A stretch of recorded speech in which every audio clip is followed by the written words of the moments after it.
Kemudian setelah itu ototnya mengecil. Habis itu dia latih lagi. Nah, regenerasinya akan lebih cepat dari pertama kali dia ngelatih. Sebelum diwakil itu bantu-bantu menyiapkan. Asik, jadi kali ini kita lagi bareng Papa, Aiman Hakim Tarmidi, dan Abdul Razak. Nah, jadi Pak, gimana kabarnya?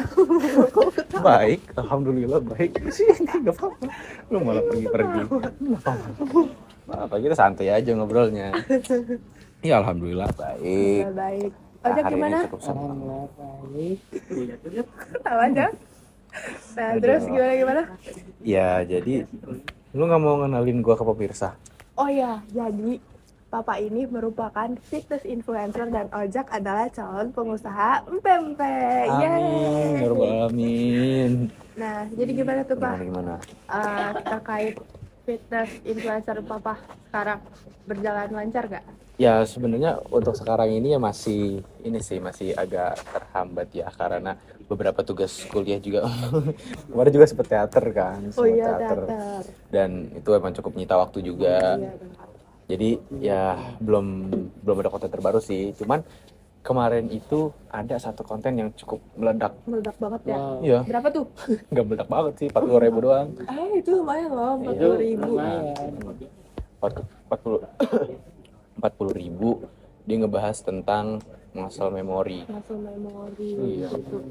Tapi, nah aku juga lihat tuh konten Papanya itu. Ternyata meledak banget ya 40.000. Nah, sebenarnya muscle memory itu apa sih Pak?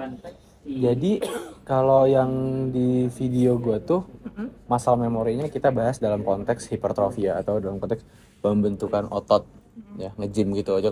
Pernah nge-gym gak lo? Pernah nge-gym ya. Ya jadi muscle memory itu adalah kondisi di mana ketika otot itu kan dilatih nih. Otot dilatih itu akhirnya jadi besar kan. Nah, ketika otot sudah dilatih dan jadi besar, kemudian misalkan nauzubillah min dzalik, orang tersebut itu dia lagi kena musibah atau apa yang bikin dia vakum dari olahraganya setelah beberapa lama. Kemudian setelah itu ototnya mengecil. Habis itu dia latih lagi. Nah, regenerasinya akan lebih cepat dari pertama kali dia ngelatih. Ya, jadi besarnya akan lebih cepat lagi. Baliknya akan lebih cepat lagi. Karena dia sebelumnya udah pernah ngelakuin itu. Iya. Nah, berarti kayak di konten Papa aku ingat yang tentang si Samuel Richards itu, yang dia mengalami radang usus kronis ya. Nah, yang awalnya beratnya 81 kilo itu jadi 31 kilo. Namun dalam waktu 1,5 tahun beratnya kembali naik jadi 69 kilo. Nah, sebenarnya ini itu tuh kalau di kalangan orang-orang yang suka gym atau fitness itu tuh sebenarnya sering terjadi atau jarang terjadi. Kalau untuk spesifik kayak Samuel Richards di situ kan gue ngebahasnya tentang Samuel Richards ya, yang berat badannya dari 81 kilo jadi berapa? 30-an. 31 kilo, turun 50 kilo tuh.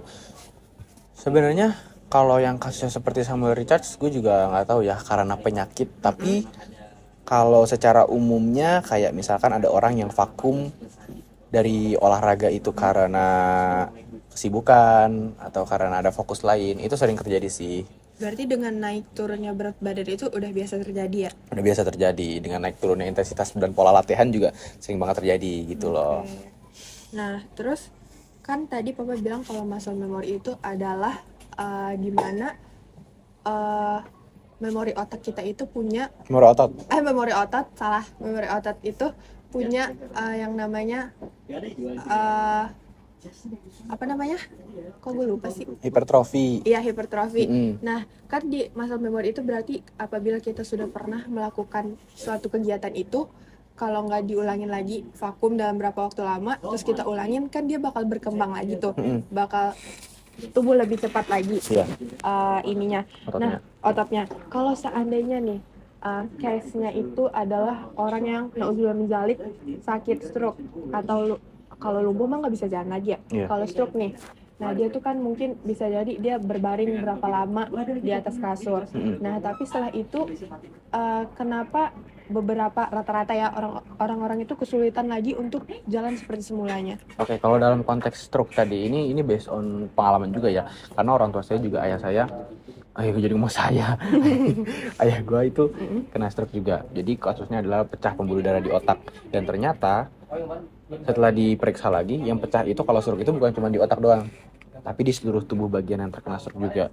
Gitu. Ketika pembuluh darah otak itu pecah, otomatis otak nggak bisa ngirim sinyal ke otot untuk bergerak. Jadi otak sudah memerintahkan nih, otak udah ngasih sinyal ke otot kayak ayo gerak, ayo kita ambilin. Tapi karena emang pembuluh darahnya pecah dan nggak ada sistem saraf yang menghubunginya, nggak ada sistem neuromuskular, akhirnya ya dia nggak bisa gerak lagi. Berarti ibaratnya ada miskom dalam tubuh ya, nggak Iya. tersampaikan dengan benar. Benar, dan itu untuk menyembuhkannya lagi itu perlu yang namanya fisioterapi. Jadi pelan-pelan lagi, mulai dari awal lagi untuk memulihkan lagi sistem neuromuskular, terus juga koordinasi antara otak dan otot, kayak gitu.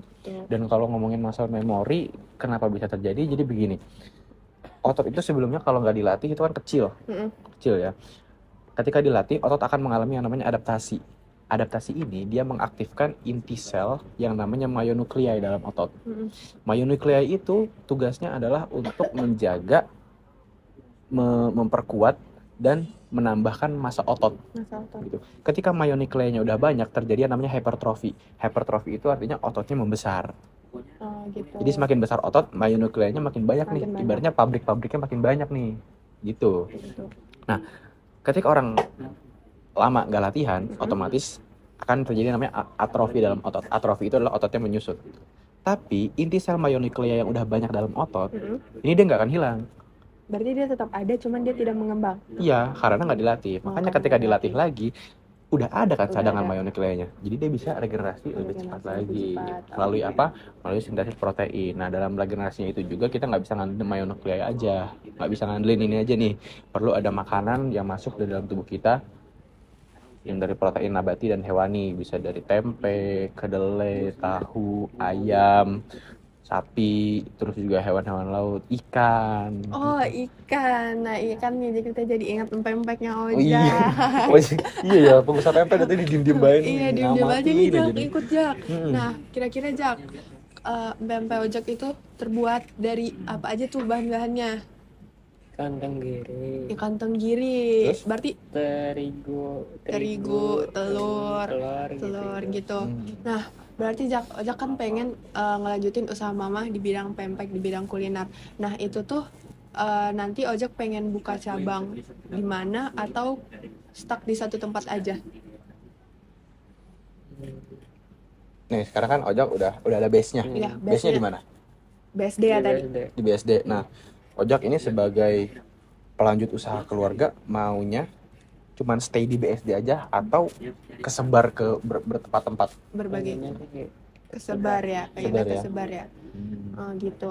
Berarti kira-kira gimana tuh cara promosi Ojak sama orang-orang yang terkait tentang pempek, sama orang yang mau beli produk Ojak melakukan promosi apa? Baik itu secara online maupun offline. Kalau di Offline-nya itu dikasih tester dulu. kasih tester dulu. Tester. Kalau online Gimana kasih testernya gimana?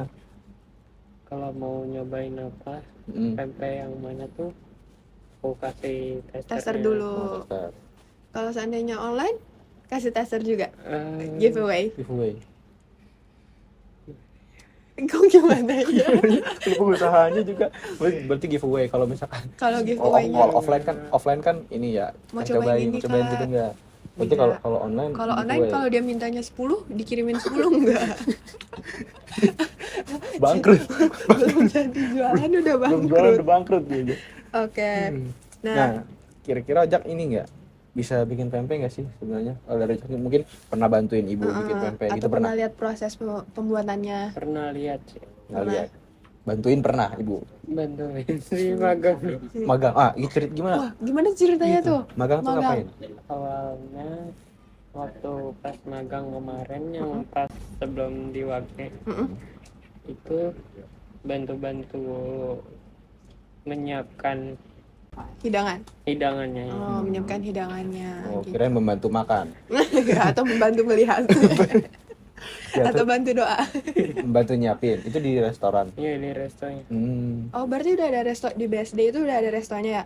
Bukan usaha rumahan berarti? Enggak. Oh, udah ada Bukan restonya. di rumah tapi di itu di restoran langsung. Oh, di Wah. restoran langsung. Itu ownernya orang tua ojek. Mau dong, Jak? Iya. Kasih kita Harusnya tester. lu sebelum podcast ini lu bawa. Iya, biar itu, kita sambil review-review review nih. itu apa? Sponsor. Iya benar, sponsor Jak, jangan lupa. Itu biar Coach Randy nggak ngatain lu hoax. Kasih tau, mana nih ojek pempeknya hoax dong. biar kita lihat kan model Coach Randy nih kita. Nih Coach pempeknya beneran gitu. Cobain Coach gitu. Cobain. Tapi jangan Coach Randy aja, kita juga. Yang lain mah nggak apa-apa. Gitu ya. Gitu. Oke. Nah, terus Bah, kira-kira nih, kalau kan Papa itu fitness influencer. Nah, kira-kira itu gimana sih caranya biar biasanya kan fitness influencer itu menyeimbangkan antara berat badan mereka supaya tetap stabil. Nah, gimana tuh caranya biar bisa tetap stabil? Secara kan kadang ada orang yang ingin di cutting, ada yang pengen bulking, gimana itu caranya? Kalau untuk bulking dan cutting sendiri itu bukan menjaga berat badan namanya. Kalau bulking dan cutting itu kan naikin.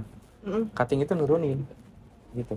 Tapi kalau seandainya emangnya bakal berat badannya bakal stuck di situ aja? Nggak mungkin kan? Maksudnya Iya. pasti ada turun naiknya. Nah, kalau untuk menjaga berat badan itu kita harus perhatikan dulu apa yang kita makan. Nah, Oke, kalau pola mau makan iya, berarti. pola makan. Kalau mau bulking itu kan kita namanya surplus kalori. Kalori yang kebuang itu lebih sedikit dari kalori yang masuk. Kalau cutting itu namanya defisit kalori. Kalori yang kebuang lebih banyak dari kalori yang masuk. Kalau kita mau sustain berat badan kita di situ aja, ya kita harus sesuaiin sama kalori harian kita, sesuaiin aja. Kayak kan kalori orang beda-beda. Kalori orang meskipun berat badannya sama-sama 78, tapi kalau dia mau bulking, mau cutting itu kan beda tuh kalorinya. Kalau kita mau sustain beda juga. Iya sih. Gitu. Iya nih, apalagi nih kayaknya udah Udah mau ada asar. acara lain. Iya, Udah ada acara sibuk lain. ini. Orang-orang Ini- sibuk. Iya, teman-teman. ini mau nge-gym, ini mau lanjutin. Mau bikin pempek. Iya. Bukan anak speak. Oh ya, Speak. Aduh, speak. Ya, Speak ojek itu sibuk. Speak itu adalah suara pempek. Suara bukan ya? pempek ojek. Oh, suara pemuda kreatif. Kirain ojek mau bikin ini. Suara pempek ojek. Speak. S-nya suara, P-nya Pempek, pempek, A-nya A-nya ojek. Speak. Ya udah. Oke. Mungkin cukup sekian obrolan kita hari ini. Bye-bye. Bye.